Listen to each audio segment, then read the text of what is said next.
Diet minum susu, boleh nggak sih? Susu ini juga banyak ya, ada susu yang 100% murni, ada kental manis, ada yang dari oat, ada yang dari soy, ada yang dari almond. Mana yang paling bagus? Jadi ada yang susu yang 100% murni, atau ada juga merek-merek lain ya, banyak sebetulnya, atau yang bisa kita beli jualan di pinggir jalan. Komposisinya susu sapi segar, 100% tanpa pengawet ya. Nah, kalau dilihat di sini kandungan gulanya ini tidak ada gula tambahan lagi ya, jadi murni 10 gram gula itu adalah gula laktosa. Ini artinya gula yang natural dari susunya sendiri ini mengandung gula laktosa.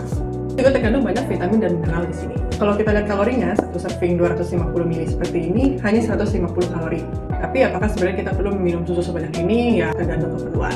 Kalau mengurangi jatah kalori nggak perlu sebanyak 150 kalori dari susu, ya kita bisa ganti dengan gelas-gelas yang lebih kecil. Misalnya untuk kopi, kita hanya pakai segini aja, rasa-rasanya juga sudah cukup ya. Misalnya 30 ml saja, jadi kalorinya pasti akan terbuang seperlimanya doang.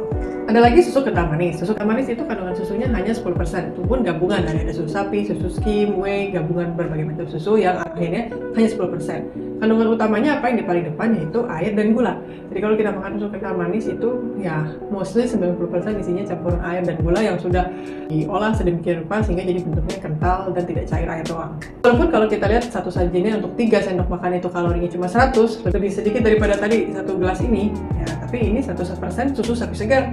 Ya tidak ada gula tambahan sama sekali. Kalau kita membandingkan dengan 3 sendok makan susu kental manis tadi, tentu ya ini pilihan ini bisa jadi lebih baik. Nah kalau oat milk seperti ini sebenarnya mirip juga nih. Kandungan utamanya adalah air. Kandungan oatnya ini hanya 10% ya. Sisanya ada canola oil ya dan juga bahan pangan lainnya. Untuk sajian 200 ml segini hanya 130 kalori. Sebenarnya sih nggak banyak. Ya tapi kalau memang kamu mencari kandungan oat yang murni, sebaiknya ya memilih ya menjual sendiri dari oat ya.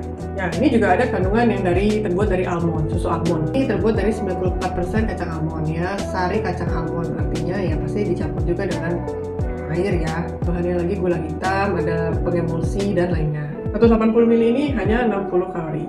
Yang soy ini juga 90% campuran air dan soy. Jadi mostly sudah dicampur lagi dengan air. Ya, jadi untuk bahan yang kacang-kacangan ini sebenarnya banyak campuran air, oil, dan juga bahan lainnya. Saya ambil contoh yang flavor ya. Kalau kita ngambil contoh yang flavor ini, biasanya tentu akan ada perisa rasanya dan juga ada tambahan gulanya ya. Untuk membuat rasanya keluar lebih enak lagi. Tentunya kandungan gulanya akan menjadi lebih tinggi. Tapi ada lagi tambahan gula sukrosanya nih, 10 gram. Tipsnya kesimpulannya apa? Jangan hanya melihat dari kalorinya saja, tapi kita usahakan melihat komposisi utamanya. Kita lihat cari yang kandungannya 100% susu sapi murni. Itu kalau bisa ya lebih baik tidak ada tambahan dari air, gula tambahan lainnya.